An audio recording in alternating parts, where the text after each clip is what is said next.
Hello, my friends. Welcome back to Storytime English.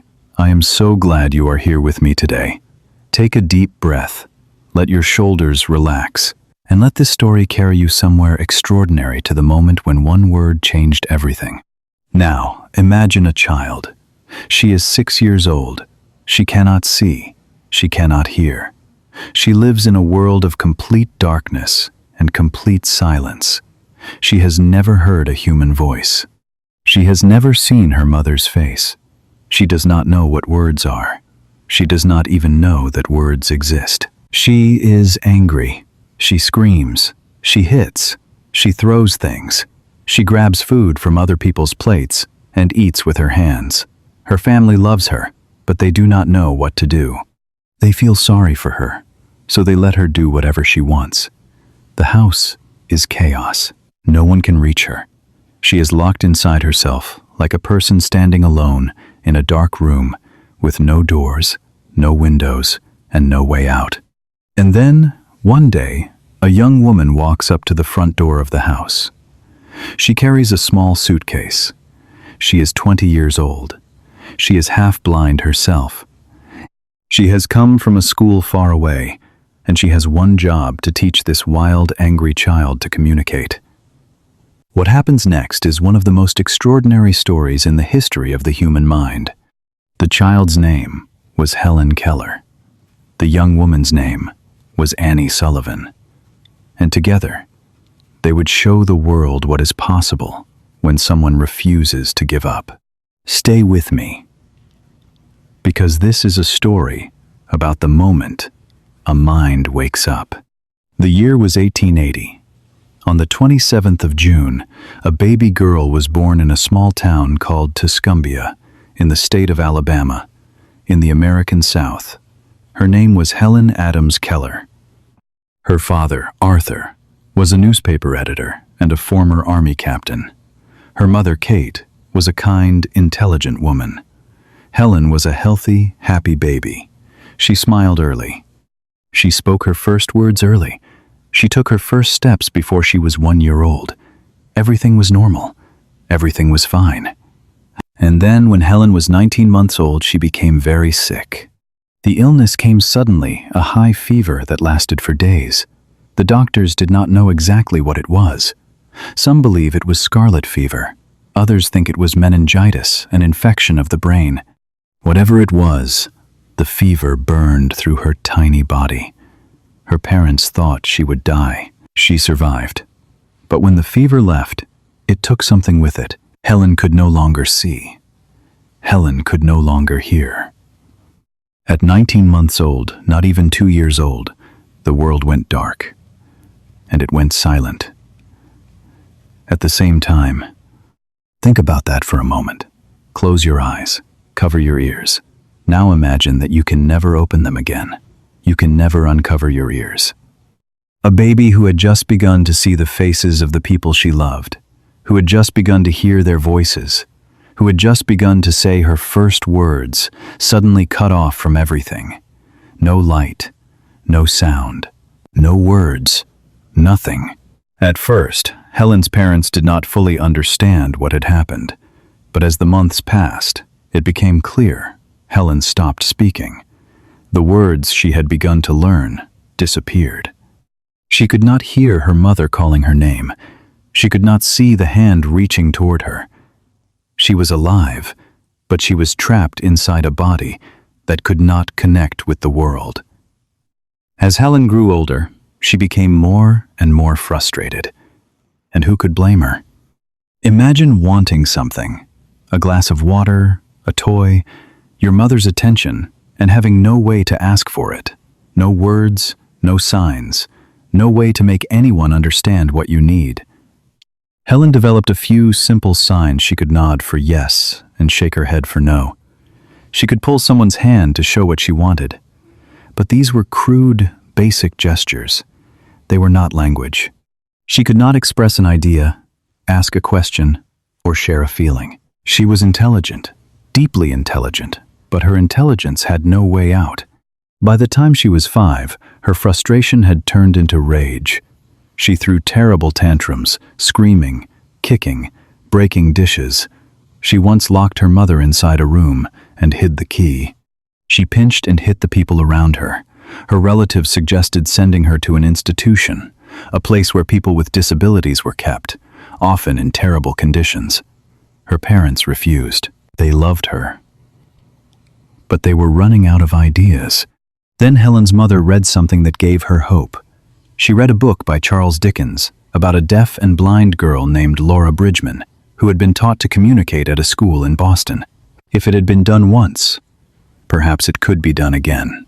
Around the same time, Helen's father heard about a famous man who might help Alexander Graham Bell. Yes, the man who invented the telephone. What most people do not know is that Bell had spent much of his life working with deaf people. His own wife was deaf. His own mother had been nearly deaf.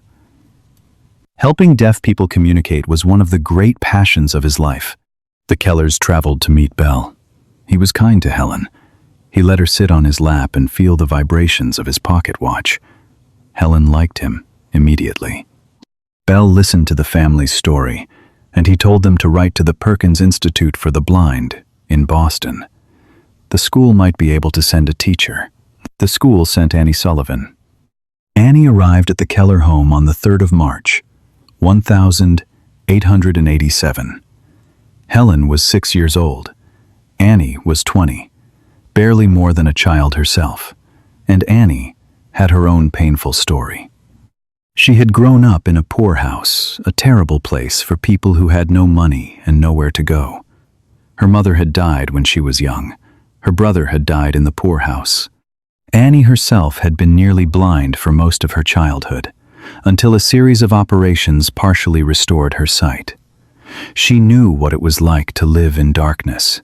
She knew what it was like to feel alone. And perhaps that is why she understood Helen in a way no one else could. From the first day, Annie knew that the Keller family's biggest mistake was their pity.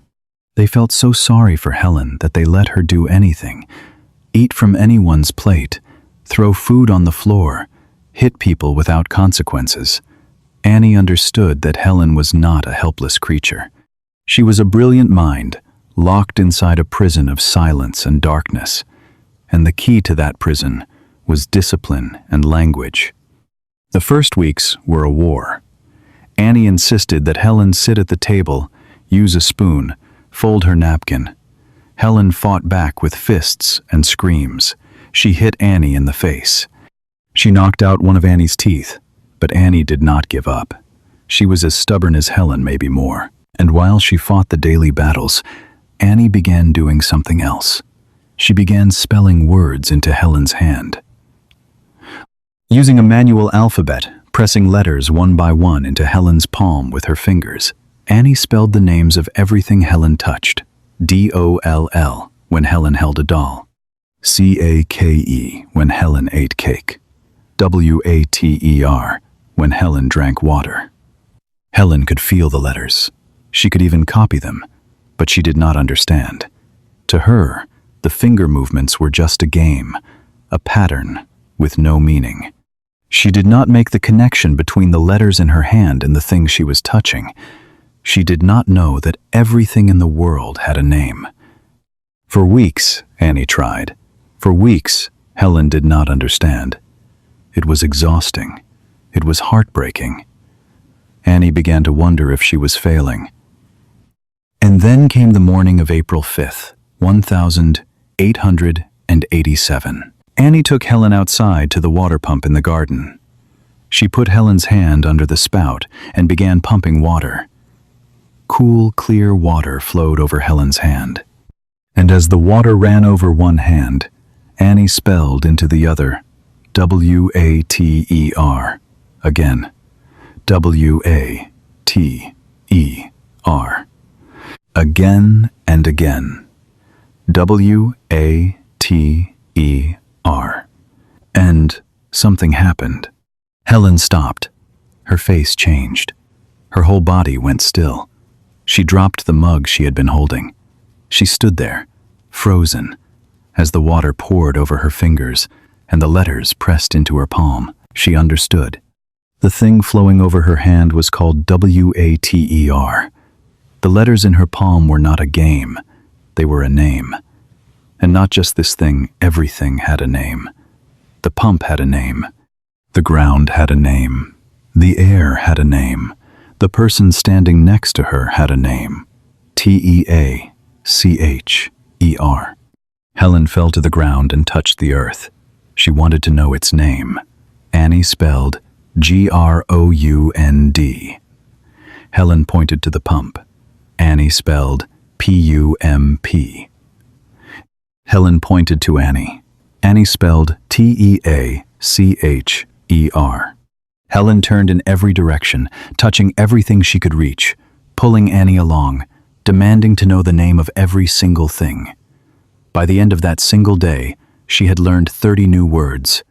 That evening, for the first time in years, Helen went to bed happy, and for the first time, she understood the word for the woman who had been holding her hand for weeks.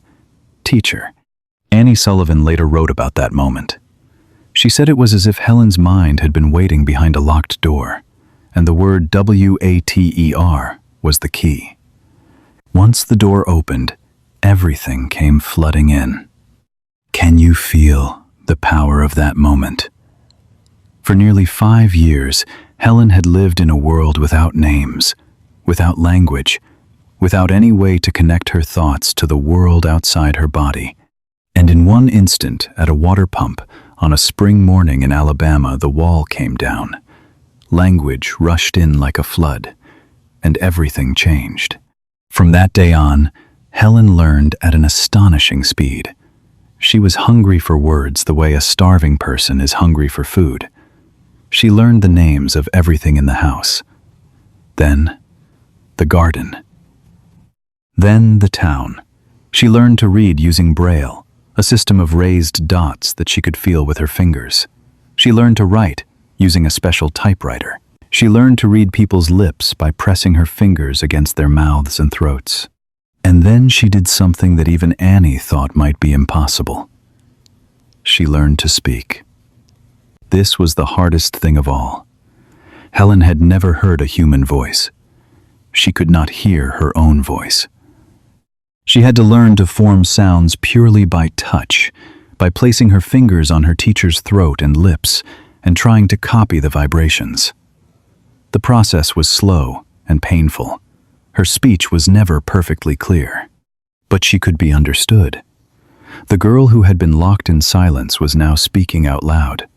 In 1900, Helen entered Radcliffe College, the women's college, connected to Harvard University. Annie went with her, sitting beside her in every class, spelling the lectures into her hand, hour after hour. Helen graduated in 1904, becoming the first deaf-blind person in history to earn a university degree. She was 24 years old. Helen became a writer. Her autobiography, The Story of My Life, published in 1903, was translated into more than 50 languages and is still read today. She wrote 12 books in total: essays, letters, and reflections on life, courage, and the power of the human spirit. She became a powerful public speaker. Think about how remarkable that is. A woman who had never heard a voice in her life stood on stages around the world and spoke to thousands of people. Her voice was not perfectly clear, it never would be, but it did not need to be. Her words were so powerful, so full of truth, that audiences wept. She traveled to 35 countries to advocate for the rights of people with disabilities. She went to Japan, India, South Africa, the Middle East, and across Europe. Everywhere she went, she changed how people thought about blindness, deafness, and what a human being is capable of. She met every American president, from Grover Cleveland to Lyndon Johnson. She helped found organizations that changed how the world treated people who were blind, deaf, or disabled. She campaigned for women's right to vote. She spoke out against poverty and injustice. And through all of it, Annie Sullivan remained at her side. For 49 years, from that first day at the door in Alabama to Annie's death in 1936, the teacher and the student were inseparable. Helen called Annie teacher for the rest of her life.